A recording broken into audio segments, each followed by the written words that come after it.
परमात्मने नमः। यथार्थ गीता श्रीमद् भगवत गीता अथ सप्तमोऽध्यायः। गत अध्यायों में गीता के मुख्य प्रायः सभी प्रश्न पूर्ण हो गए हैं। निष्काम कर्म योग, ज्ञान योग, कर्म और यज्ञ का स्वरूप और उसकी विधि, योग का वास्तविक स्वरूप और उसका परिणाम तथा अवतार, वर्ण संकर, सनातन आत्मस्थित महापुरुष के लिए भी लोक हितार्थ कर्म करने पर बल, युद्ध इत्यादि पर विशद चर्चा की गई। अगले अध्यायों में योगेश्वर श्री कृष्ण ने इन्हीं से संदर्भित अनेक पूरक प्रश्नों को लिया है, जिनका समाधान तथा अनुष्ठान आराधना में सहायक सिद्ध होगा।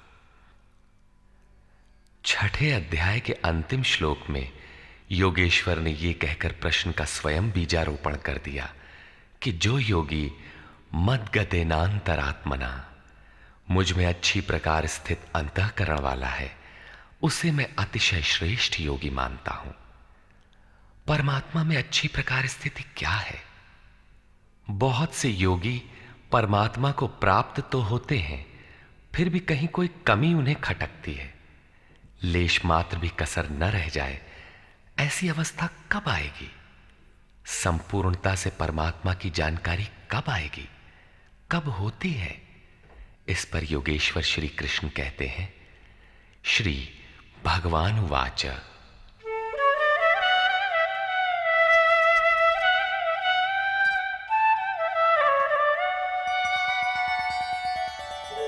मय्यासक्तमनाः पार्थ योगं युञ्जन्मदाश्रयः असंशयं समग्रं मां यथा ज्ञास्यसि तच्छृणु।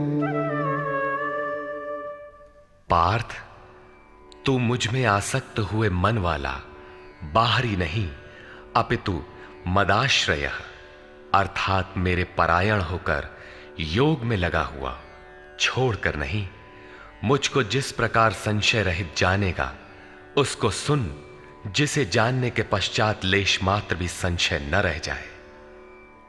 विभूतियों की उस समग्र जानकारी पर पुनः बल देते हैं। ज्ञानं तेहं सविज्ञानम् इदं वक्ष्याम्यशेषतः यज्ज्ञात्वा नेह भूयोऽन्यत् ज्ञातव्यमवशिष्यते। मैं तेरे लिए इस विज्ञान सहित ज्ञान को संपूर्णता से कहूंगा। पूर्ति काल में यज्ञ जिसकी सृष्टि करता है, उस अमृत तत्व की प्राप्ति के साथ मिलने वाली जानकारी का नाम ज्ञान है। परम तत्व परमात्मा की प्रत्यक्ष जानकारी का नाम ज्ञान है। महापुरुष को एक साथ सर्वत्र कार्य करने की जो क्षमता मिलती है, वो विज्ञान है। कैसे वो प्रभु एक साथ सबके हृदय में कार्य करता है, किस प्रकार वो उठाता, बैठाता और प्रकृति के द्वंद्व से निकालकर स्वरूप तक की दूरी तय करा लेता है, उनकी इस कार्य प्रणाली का नाम विज्ञान है। इस विज्ञान सहित ज्ञान को संपूर्णता से कहूंगा, जिसे जानकर, सुनकर नहीं, संसार में और कुछ भी जानने योग्य नहीं रह जाएगा। मानने वालों की संख्या बहुत कम है।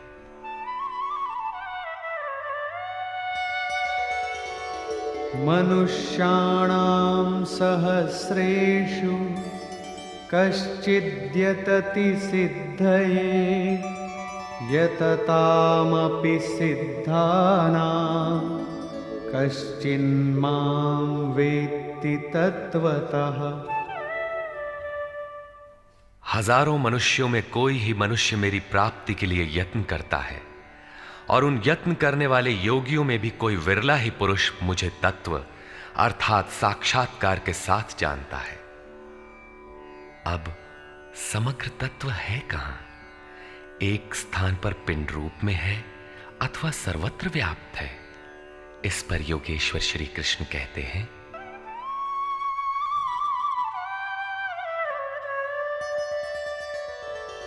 भूमिरापो नलो वायुः खं मनो बुद्धिरेव च अहंकार इतीयं मे भिन्ना प्रकृतिरष्टधा। अर्जुन, भूमि, जल, अग्नि, वायु और आकाश तथा मन, बुद्धि और अहंकार, ऐसे ये 8 प्रकार के भेदों वाली मेरी प्रकृति है। ये अष्टधा मूल प्रकृति है। अपरेयमितस्त्वन्यां प्रकृतिं विद्धि मे परां जीवभूतां महाबाहो ययेदं धार्यते जगत्। यम अर्थात ये 8 प्रकारों वाली तो मेरी अपरा प्रकृति है, अर्थात जड़ प्रकृति है। महाबाहु अर्जुन, इससे दूसरी को जीव रूप परा अर्थात चेतना प्रकृति जान, जिससे संपूर्ण जगत धारण किया हुआ है, वो है जीवात्मा। जीवात्मा भी प्रकृति के संबंध में रहने के कारण वो भी प्रकृति ही है। एतद्योनीनि भूतानि सर्वाणीत्युपधारय अहं कृत्स्नस्य जगतः प्रभवः प्रलयस्तथा। अर्जुन, ऐसा समझ के संपूर्ण भूत एतद्योनीनि, इन महाप्रकृतियों से, परा और अपरा प्रकृतियों से ही उत्पन्न होने वाले हैं। यही दोनों एकमात्र योनि हैं।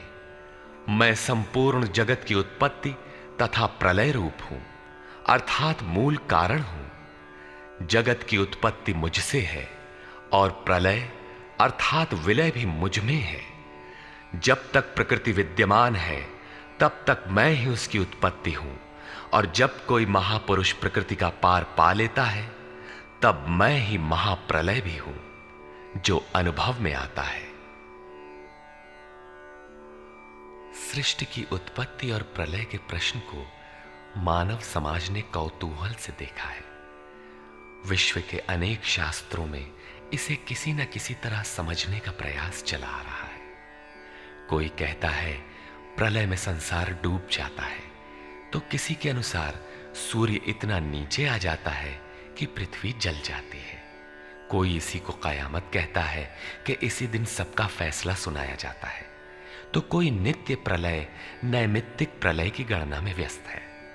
किंतु योगेश्वर श्री कृष्ण के अनुसार प्रकृति अनादि है, परिवर्तन होते रहे हैं, किंतु ये नष्ट कभी नहीं हुई। भारतीय धर्म ग्रंथों के अनुसार मनु ने प्रलय देखा था।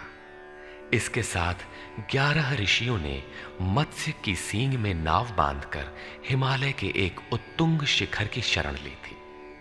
लीलाकार श्री कृष्ण के उपदेशों एवं जीवन से संबंधित उनके समकालीन शास्त्र भागवत में मृकंड मुनि के पुत्र मार्कंडेय जी द्वारा प्रलय का आंखों देखा हाल प्रस्तुत है। वे हिमालय के उत्तर में पुष्पभद्रा नदी के किनारे रहते थे। भागवत के 12 स्कंद के 8वें और 9वें अध्याय के अनुसार शौनक आदि ऋषियों ने सूत जी से पूछा कि मार्कंडेय जी ने महाप्रलय में वट के पत्ते पर भगवान बाल मुकुंद के दर्शन किए थे, किंतु वे तो हमारे ही वंश के थे और हमसे कुछ ही समय पूर्व हुए थे। उनके जन्म के बाद न तो कोई प्रलय हुआ और न ही सृष्टि ही डूबी, सब कुछ यथावत है। तब उन्होंने कैसा प्रलय देखा?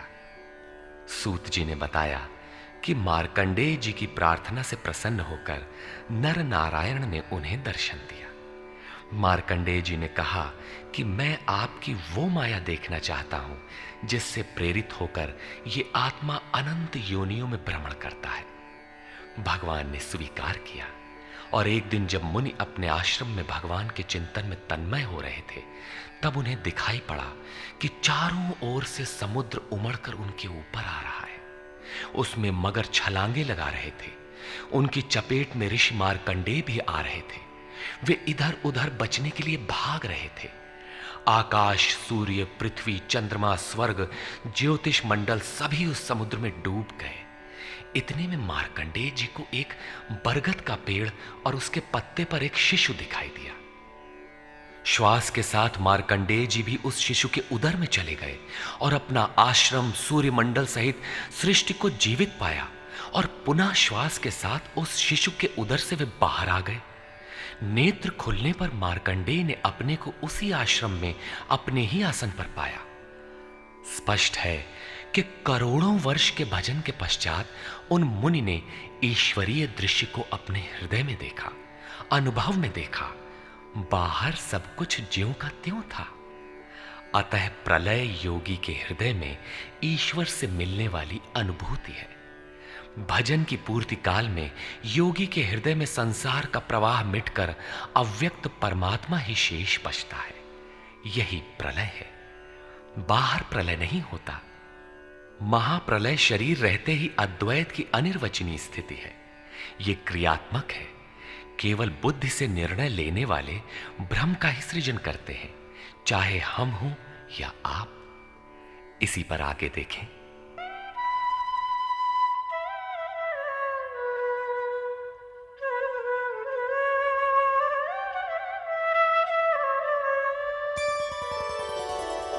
मत्तः परतरं नान्यत् किंचिदस्ति धनंजय, मयि सर्वमिदं प्रोतं सूत्रे मणिगणा इव। धनंजय, मेरे सिवाय किंचन मात्र भी दूसरी वस्तु नहीं है। ये संपूर्ण जगत सूत्र में मणियों के सदृश मेरे में गुथा हुआ है तो, परंतु जानेंगे कब? जब इस अध्याय के प्रथम श्लोक के अनुसार अनन्यासक्ति अर्थात भक्ति से मेरे परायण होकर योग में उसी रूप से लग जाए। इसके बिना नहीं, योग में लगना आवश्यक है।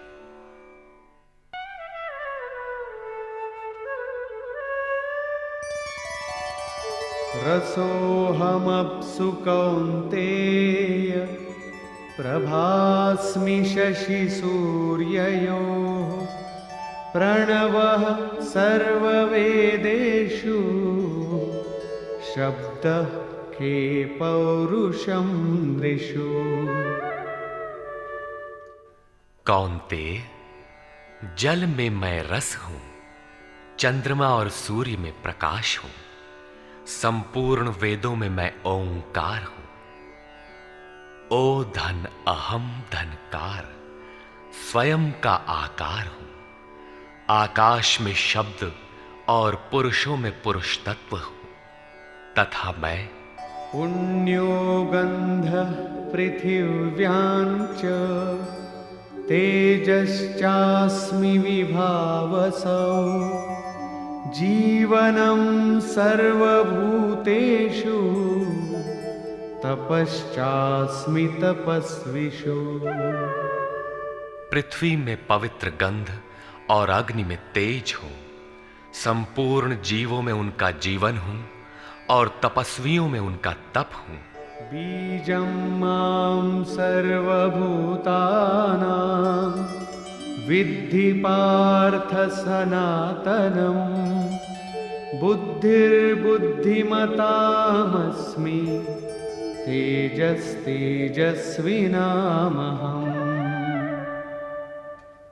पार्थ, तू संपूर्ण भूतों का सनातन कारण अर्थात बीज मुझे ही जान। मैं बुद्धिमानों की बुद्धि और तेजस्वियों का तेज हूं। इसी क्रम में योगेश्वर श्री कृष्ण कहते हैं,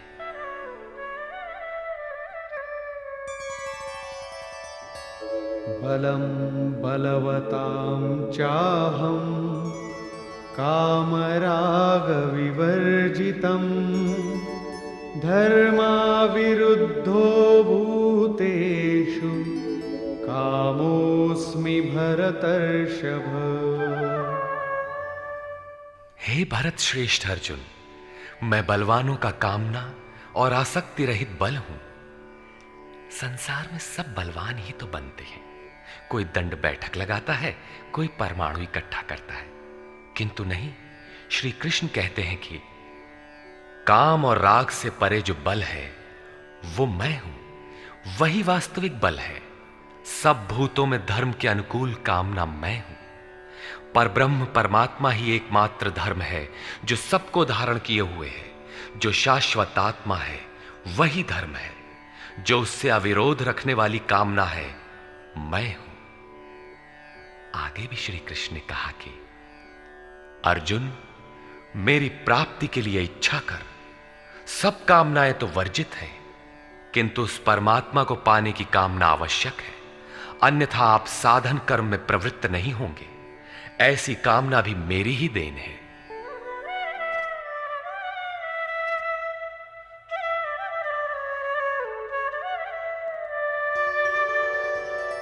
ये चैव सात्विका भावा राजसास्तामसाश्च ये मत्त एवेति तान् विद्धि नत्वहं तेषु ते मयि।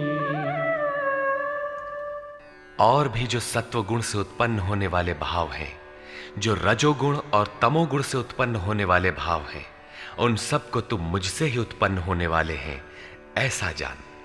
परंतु वास्तव में उनमें मैं और वे मेरे में नहीं हैं, क्योंकि न मैं उनमें खोया हूं और न वे ही मुझ में प्रवेश कर पाते हैं। क्योंकि मुझे कर्म से स्पृहा नहीं है, मैं निर्लेप हूं, मुझे इनमें कुछ पाना नहीं है, इसलिए मुझ में प्रवेश नहीं कर पाते। ऐसा होने पर भी जिस प्रकार आत्मा की उपस्थिति से ही शरीर को भूख प्यास लगती है, आत्मा को अन्न अथवा जल से कोई प्रयोजन नहीं है, उसी प्रकार प्रकृति परमात्मा की उपस्थिति में ही अपना कार्य कर पाती है। परमात्मा उसके गुण और कार्यों से निर्लेप रहता है। त्रिभिर्गुणमयैर्भावैः एभिः सर्वमिदं जगत् मोहितं नाभिजानाति मामेभ्यः परमव्ययम्। सात्विक, राजस और तामस, इन तीन गुणों के कार्य रूप भावों से यह सारा जगत मोहित हो रहा है। इसलिए लोग इन तीनों गुणों से परे मुझ अविनाशी को तत्व से भली प्रकार नहीं जानते। मैं इन तीनों गुणों से परे हूं, अर्थात जब तक अंश मात्र भी गुणों का आवरण विद्यमान है तब तक कोई मुझे नहीं जानता। उसे अभी चलना है, वो राही है। और दैवी ह्येषा गुणमयी मम माया दुरत्यया मामेव ये प्रपद्यन्ते मायामेतान्तरन्ति ते। ये त्रिगुणातीत मेरी अद्भुत माया दुस्तर है, किंतु जो पुरुष मुझे ही निरंतर भजते हैं वे इस माया का पार पा जाते हैं। ये माया है तो दैवी, परंतु अगरबत्ती जलाकर इसकी पूजा न करने लगे, इससे पार पाना है। न मां दुष्कृतिनो मूढ़ाः प्रपद्यन्ते नराधमाः माययापहृतज्ञानाः आसुरं भावमाश्रिताः। जो मुझे निरंतर भजते हैं वे जानते हैं, फिर भी लोग नहीं भजते। माया द्वारा जिनका ज्ञान अपहरण कर लिया गया है, जो आसुरी स्वभाव को धारण किए हुए मनुष्यों में अधम काम क्रोधादि दुष्कृतियों को करने वाले मूढ़ लोग मुझे नहीं भजते। तो भजता कौन है? चतुर्विधा भजन्ते मां जनाः सुकृतिनोऽर्जुन आर्तो जिज्ञासुरर्थार्थी ज्ञानी च भरतर्षभ। हे भरत श्रेष्ठ अर्जुन, सुकृतिनः उत्तम अर्थात नियत कर्म, अर्थात जिसके परिणाम में श्रेय की प्राप्ति हो उसको करने वाले, अर्थार्थी अर्थात सकाम, आर्तः अर्थात दुख से छूटने की इच्छा वाले, जिज्ञासु अर्थात प्रत्यक्ष रूप से जानने की इच्छा वाले, और ज्ञानी अर्थात जो प्रवेश की स्थिति में है। इन चारों प्रकार के भक्तजन मुझे भजते हैं। अर्थ वो वस्तु है जिससे हमारे शरीर अथवा संबंधों की पूर्ति हो। इसलिए अर्थ, कामनाएं सब कुछ पहले तो भगवान द्वारा पूर्ण होते हैं। भगवान श्री कृष्ण कहते हैं कि मैं ही पूर्ण करता हूं, किंतु इतना ही वास्तविक अर्थ नहीं है। आत्मिक संपत्ति ही स्थिर संपत्ति है, यही अर्थ है। सांसारिक अर्थ की पूर्ति करते करते भगवान वास्तविक अर्थ आत्मिक संपत्ति की ओर बढ़ा देते हैं, क्योंकि वे जानते हैं कि इतने ही से मेरा भक्त सुखी नहीं होगा। इसलिए वे आत्मिक संपत्ति भी उसे देने लगते हैं। लोक लाहु परलोक निबाहु, लोक में लाभ और परलोक में निर्वाह, ये दोनों भगवान की वस्तु हैं। अपने भक्त को खाली नहीं छोड़ते। आर्त, जो दुखी हो, जिज्ञासु, समग्रता से जानने की इच्छा वाले जिज्ञासु मुझे भजते हैं। साधना की परिपक्व अवस्था में दिग्दर्शन अर्थात प्रत्यक्ष दर्शन की अवस्था वाले ज्ञानी भी मुझे भजते हैं। इस प्रकार 4 प्रकार के भक्त मुझे भजते हैं, जिनमें ज्ञानी श्रेष्ठ है, अर्थात ज्ञानी भी भक्त ही है। इन सब में भी तेषां ज्ञानी नित्ययुक्त एकभक्तिर्विशिष्यते प्रियो हि ज्ञानिनोत्यर्थम् अहं स च मम प्रियः। अर्जुन, उनमें भी नित्य मुझ में एक ही भाव से स्थित अनन्य भक्ति वाला ज्ञानी विशिष्ट है, क्योंकि साक्षात्कार के सहित जानने वाले ज्ञानी को मैं अत्यंत प्रिय हूं, और वो ज्ञानी भी मुझे अत्यंत प्रिय है। वो ज्ञानी मेरा ही स्वरूप है। उदाराः सर्व एवैते ज्ञानी त्वात्मैव मे मतम् आस्थितः स हि युक्तात्मा मामेवानुत्तमां गतिम्। यद्यपि ये चारों प्रकार के भक्त उदार ही हैं, कौन सी उदारता कर दी? क्या आपकी भक्ति करने से भगवान को कुछ मिल जाता है? क्या भगवान में कोई कमी है जिसे आपने पूरा कर दिया? नहीं, वस्तुतः वही उदार है जो अपने आत्मा को अधोगति में न पहुंचाए, जो उसके उद्धार के लिए अग्रसर है। इस प्रकार ये सब उदार है। परंतु ज्ञानी तो साक्षात मेरा स्वरूप ही है, ऐसी मेरी मान्यता है, क्योंकि वो स्थिर बुद्धि ज्ञानी भक्त सर्वोत्तम गति स्वरूप मुझ में ही स्थित है। अर्थात वो मैं हूं, वो मुझ में है, मुझ में और उसमें कोई अंतर नहीं है। इसी पर पुनः बल देते हैं। बहूनां जन्मनामन्ते ज्ञानवान् मां प्रपद्यते वासुदेवः सर्वमिति समहात्मा सुदुर्लभः। अभ्यास करते करते बहुत जन्मों के अंत के जन्म में, प्राप्ति वाले जन्म में साक्षात्कार को प्राप्त हुआ ज्ञानी सब कुछ वासुदेव ही है। इस प्रकार मेरे को भजता है। वो महात्मा अति दुर्लभ है, वो किसी वासुदेव की प्रतिमा नहीं गढ़वाता, बल्कि अपने भीतर ही उस परम देव का वास पाता है। उसी ज्ञानी महात्मा को श्री कृष्ण तत्वदर्शी भी कहते हैं। इन्हीं महापुरुषों से बाहर समाज में कल्याण संभव है। इस प्रकार के प्रत्यक्ष तत्वदर्शी महापुरुष श्री कृष्ण के शब्दों में अति दुर्लभ है। जब श्रेय और प्रेय अर्थात मुक्ति और भोग दोनों ही भगवान से मिलते हैं, तब तो सभी को एकमात्र भगवान का भजन करना चाहिए। फिर भी लोग उन्हें नहीं भजते। क्यों? श्री कृष्ण के ही शब्दों में,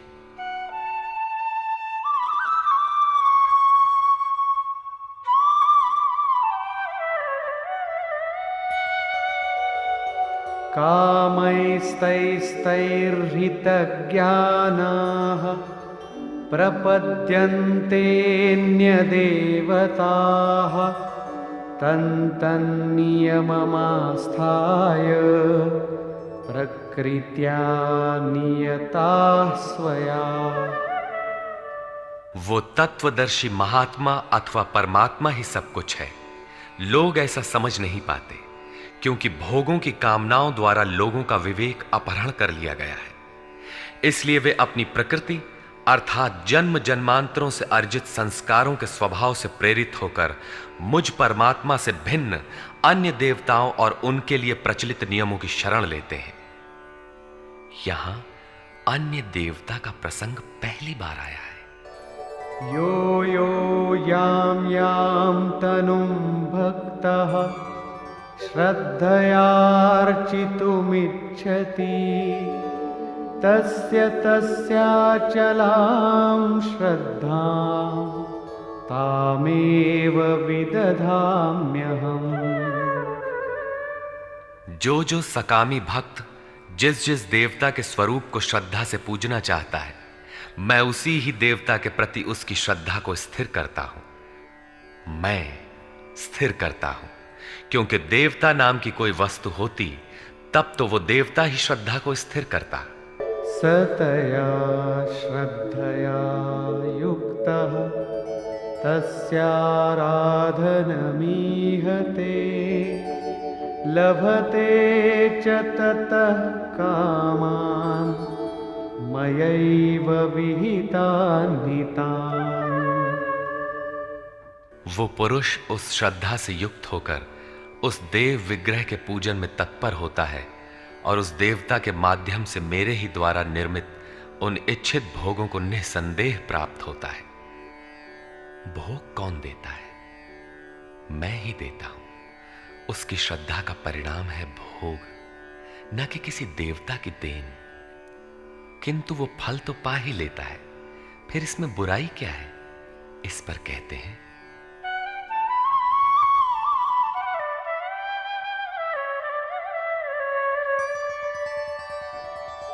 अन्तवत्तु फलं तेषां तद्भवत्यल्पमेधसां देवान् देवयजो यान्ति मद्भक्ता यान्ति मामपि। परंतु उन अल्प बुद्धि वालों का वो फल नाशवान है।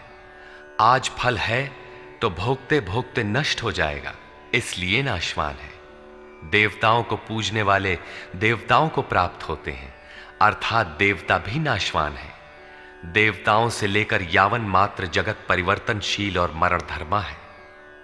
मेरा भक्त मुझे ही प्राप्त होता है, जो अव्यक्त है, नैष्ठिकीम परम शांति पाता है। देवता हृदय के अंतराल में परम देव परमात्मा के देवत्व को अर्जित कराने वाले सद्गुणों का नाम है। थी तो ये अंदर की वस्तु, किंतु कालांतर में लोगों ने भीतर की वस्तु को बाहर देखना प्रारंभ कर दिया। मूर्तियां गढ़ ली, कर्मकांड रच डाले और वास्तविकता से दूर खड़े हो गए। श्री कृष्ण ने इस भ्रांति का निराकरण उपर्युक्त 4 श्लोकों में किया। गीता में पहली बार अन्य देवताओं का नाम लेते हुए उन्होंने कहा कि देवता होते ही नहीं, लोगों की श्रद्धा जहां झुकती है वहां मैं ही खड़ा होकर उनकी श्रद्धा को पुष्ट करता हूं और मैं ही वहां फल भी देता हूं। वो फल भी नश्वर है, फल नष्ट हो जाते हैं, देवता नष्ट हो जाते हैं और देवताओं को पूजने वाला भी नष्ट हो जाता है।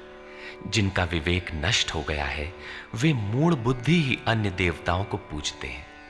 श्री कृष्ण तो यहां तक कहते हैं कि अन्य देवताओं को पूजने का विधान ही अयुक्ति संगत है।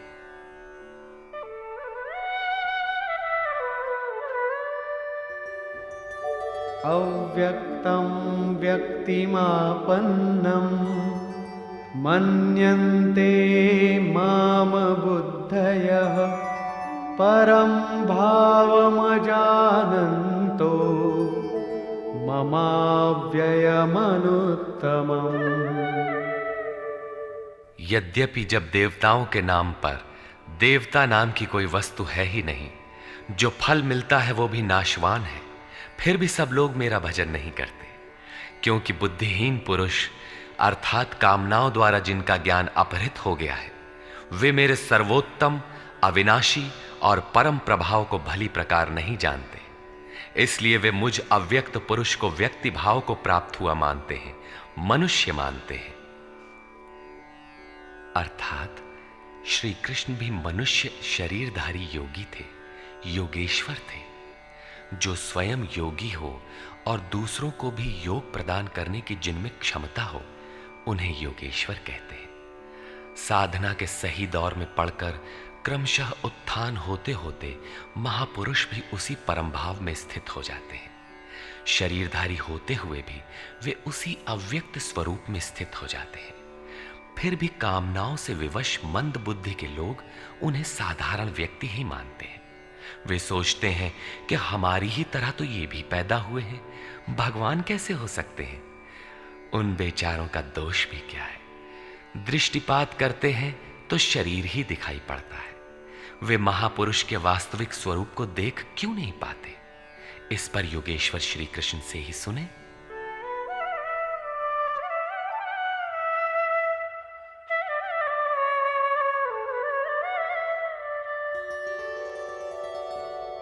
नाहं प्रकाशः सर्वस्य योगमाया समावृतः मूढोऽयं नाभिजानाति लोको मामजमव्ययम्। सामान्य मनुष्य के लिए माया एक पर्दा है जिसके द्वारा परमात्मा सर्वथा छिपा है। योग साधना समझकर वो इसमें प्रवृत्त होता है। इसके पश्चात योग माया अर्थात योग क्रिया भी एक आवरण ही है। योग का अनुष्ठान करते करते उसकी पराकाष्ठा योगारूढ़ता आ जाने पर वो छिपा हुआ परमात्मा विदित होता है। योगेश्वर कहते हैं कि मैं अपनी योग माया से ढका हुआ हूं। केवल योग की परिपक्व अवस्था वाले ही मुझे यथार्थ देख सकते हैं। मैं सबके लिए प्रत्यक्ष नहीं हूं। इसलिए ये अज्ञानी मनुष्य मुझ जन्म रहित अर्थात जिसे अब जन्म नहीं लेना है, अविनाशी अर्थात जिसका नाश नहीं होना है, अव्यक्त स्वरूप अर्थात जिसे पुनः व्यक्त नहीं होना है, को नहीं जानता। अर्जुन भी श्री कृष्ण को अपनी ही तरह मनुष्य मानता था। आगे उन्होंने दृष्टि दिया तो अर्जुन गिड़गिड़ाने लगा, प्रार्थना करने लगा। वस्तुतः अव्यक्त स्थित महापुरुष को पहचानने में हम लोग प्रायः अंधे ही हैं। आगे कहते हैं,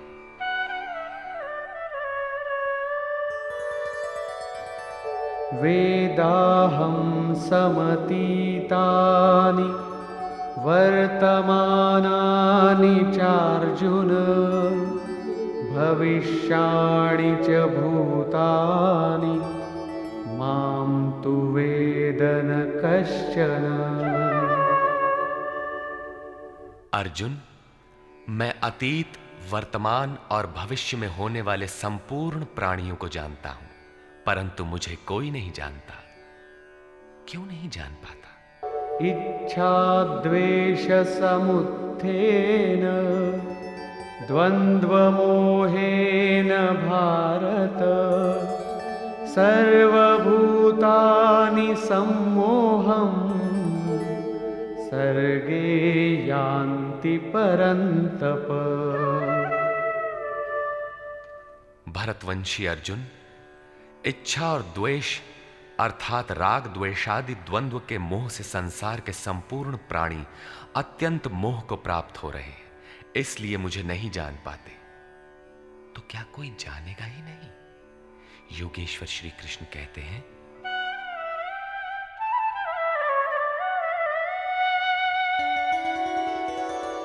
येषां त्वन्तगतं पापं जनानां पुण्यकर्मणां ते द्वन्द्वमोहनिर्मुक्ता भजन्ते मां दृढव्रताः।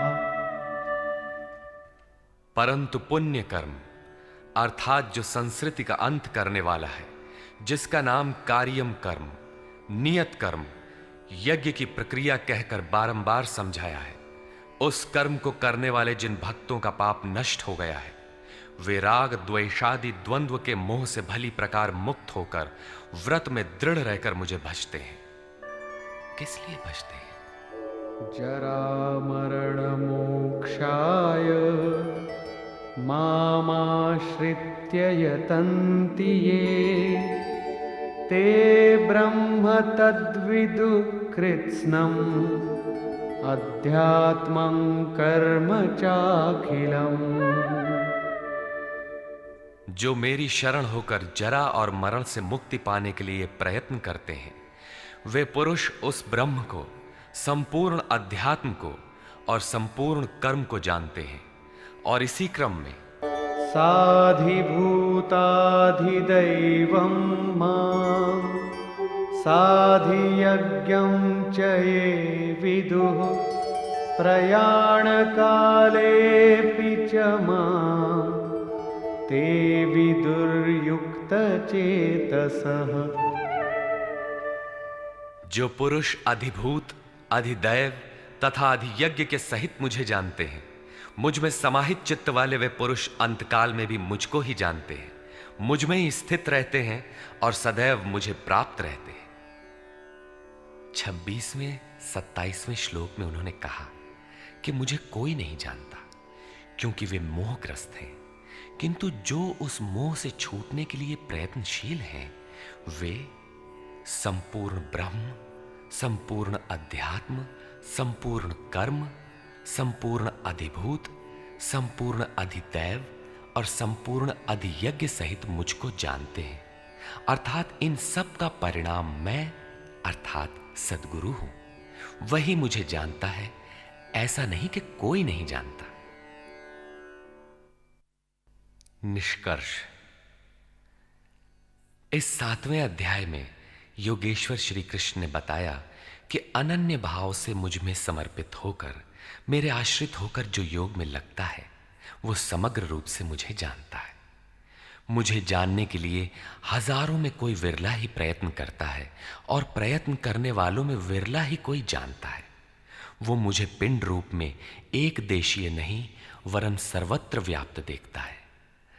8 भेदों वाली मेरी जड़ प्रकृति है और इसके अंतराल में जीव रूप मेरी चेतन प्रकृति है। इन्हीं दोनों के संयोग से पूरा जगत खड़ा है। तेज और बल मेरे ही द्वारा है। राग और काम से रहित बल तथा धर्मानुकूल कामना भी मैं ही हूं। जैसा कि सब कामनाएं तो वर्जित हैं, लेकिन मेरी प्राप्ति के लिए कामना कर, ऐसी इच्छा का अभ्युदय होना मेरा ही प्रसाद है। केवल परमात्मा को पाने की कामना ही धर्मानुकूल कामना है। मेरे भक्त 4 प्रकार के हैं: अर्थार्थी, आर्त, जिज्ञासु और ज्ञानी। चिंतन करते करते अनेक जन्मों के अंतिम जन्म में प्राप्ति वाला ज्ञानी मेरा ही स्वरूप है। अर्थात अनेक जन्मों से चिंतन करके उस भगवत स्वरूप को प्राप्त किया जाता है। राग द्वेष के मोह से आक्रांत मनुष्य मुझे कदापि नहीं जान सकते, किंतु राग द्वेष के मोह से रहित होकर जो नियत कर्म, जिसे संक्षेप में आराधना कह सकते हैं, उसका चिंतन करते हुए जरा मरण से छूटने के लिए प्रयत्नशील हैं, वे पुरुष संपूर्ण रूप से मुझे जान लेते हैं। वे संपूर्ण ब्रह्म को, संपूर्ण अध्यात्म को, संपूर्ण अधिदैव को, संपूर्ण कर्म को और संपूर्ण यज्ञ के सहित मुझे जानते हैं। वे मुझ में प्रवेश करते हैं और अंत काल में भी मुझको ही जानते हैं, अर्थात फिर कभी वे विस्मृत नहीं होते। इस अध्याय में परमात्मा की समग्र जानकारी का विवेचन है। अतः ओम तत्सदिति श्रीमद्भगवद्गीतासूपनिषत्सु ब्रह्म विद्यायाम योग शास्त्रे श्री कृष्णार्जुन संवादे समग्र बोधः नाम सप्तमोऽध्यायः।